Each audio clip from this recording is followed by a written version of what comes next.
With the US-China trade war heating up as both countries put pressure on the other to alleviate tariffs, all while investors and international corporations seek an end to the economic turbulence, the Middle Kingdom has escalated its response by pulling Hollywood films from its theaters in an attempt to impact American film studios with the hope they'll put pressure on the president. But how much does China really contribute to the US box office? And how much revenue do American studios actually receive for their films from the Middle Kingdom by the end of their theatrical runs? Let's talk about US Hollywood films being banned from being distributed in China, the implications for American film studios, and the amusing response by Trump himself when asked about it all here on That Park Place. This coming out of Marvin on That Park Plays. China threatens to ban U.S. Hollywood movies in explosive retaliation to Trump tariffs despite years of studio pandering. No, stop, don't. Yeah, exactly. Hollywood may Willy finally Wonka for you there. No, stop, don't. Please. Hollywood may finally be paying the price for its years of one-way compromise with China. In a stunning escalation of U.S.-China tensions, reports out of Beijing suggest that the Chinese Communist Party is preparing to ban American Hollywood movies from its theaters, a move designed to retaliate against President Donald Trump's tariffs increase on all Chinese imports. The potential ban could cost Hollywood over $500 million annually and reshape the global entertainment landscape. Well, it's interesting. Go ahead. Ash, if I can interject for 1 second, Better Biscuit just confirmed. He meant Beardo from Geeks and Gamers. He wasn't calling Culture Beardo. Oh, I see. Okay. Well, so I just wanted to get that in there before we get too deep. It still wouldn't bother me. I do a terrible Trump impersonation. I cannot do it. Okay. Huge. That's all I can do. Huge. That's it. That's a fair point right there. Well, here's the thing, Marvin. Alan Ng actually had some interesting numbers on this, and he later revised them because he got some initial things wrong. But you can kind of see right here, Inside Out 2, for as big and monumental as a movie as that is, $1.6 billion. My goodness, only 47 of which came from China. And you can see right there, only accounts for 3%. That's the same for Deadpool, Wolverine, and Moana 2. If you thought that, well, maybe Disney is an outlier, they are not. Despicable Me 4, you have 6% coming out of China. Wicked, 0%. Mufasa later, 2%. And Godzilla vs. Kong, the largest one, but that's only accounting for 23%. Guys, what do you think about this latest development right here? And will Trump be affected? Hollywood be affected? Do you see them changing their strategy when it comes to China? Your thoughts? The Chinese box office is not what it used to be. It used to be an actual, it used to be a lot bigger, but now China is developing its own films. And because of that, it is almost seen as your patriotic duty to not see the American film and go see the Chinese film instead so that it outperforms it. Captain America 4 must die in China. That was the rallying cry on Chinese social media, when Brave New World came out.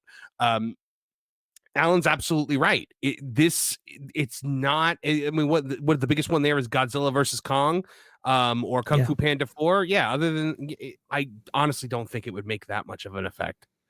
A movie like Inside Out 2, it did almost 1.7 billion. All right, so you did you did a little less than almost 1.7 billion at that point. Well, you did like 1.6 something. That's not going to really impact that box office. And I do wonder how beneficial China has been in terms of its influence on the cinematic landscape. I don't think, it's been all that great. If I have to sit through another, badly produced Transformers movie or Godzilla versus Kong, that seems to be made for the Chinese audience, I'm going to lose it. I mean, go ahead. I've heard Hollywood is breaking out the big guns. They are prepared to send John Cena to apologize on behalf of America, with another groveling apology that will go nowhere. About the information, he was given some bad information, just some terrible information, just some awful information. Reading China. That translation made me go, this is terrible. This is absolutely terrible. I feel like Cena's like just a sellout on every front. And he follows me on Twitter. In fact, he follows all of Twitter. Yeah, he follows everyone. Yeah, he follows everybody on Twitter. It's very strange, but as you can see right here, and again, the studio take will only max out at 25% because that's according to the 2012 trade agreement right there, as far as how much Hollywood actually receives back from any of these box office totals. Like you said, Marvin, they just haven't been a big player. And so it's like, why, why one, should we care what they do? And two, they've been bad for the market anyway. Yep. It just really is something right here. I think as far as this, like a company like Disney might be concerned about it, or maybe even Universal, they do have, Chinese investments in the form of Universal Beijing and Shanghai Disneyland, right? And I think those are much more consequential for them, at least in the short term, than something like banning Hollywood movies, because it just hasn't represented that big of the market ever since post 2020. So hello there, VashSky here in editing. I wanted to go ahead and include this little amusing clip right here that was published actually after we recorded this segment, and include some thoughts from Jonas J. Campbell as well, who had, I think, a lot to say about this specific topic. But let me go ahead and run you through this clip. This is President Trump being asked about these Hollywood films being banned in China specifically, and what his reaction might be to this. Check it out. Mr. President, China retaliated today by reducing the number of American films that can be shown there. What's your reaction to them now targeting cultural exports from the United States? I think I've heard of worse things.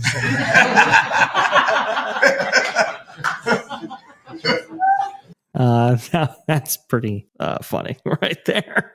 I think the panel on WWE Pro show had speculated about how Trump might actually respond to such a threat from China on this, and now we have our answer. And there have even been reports that China has actually started this process by pulling some American films from the market. You can actually see this response from Luis Fernando here.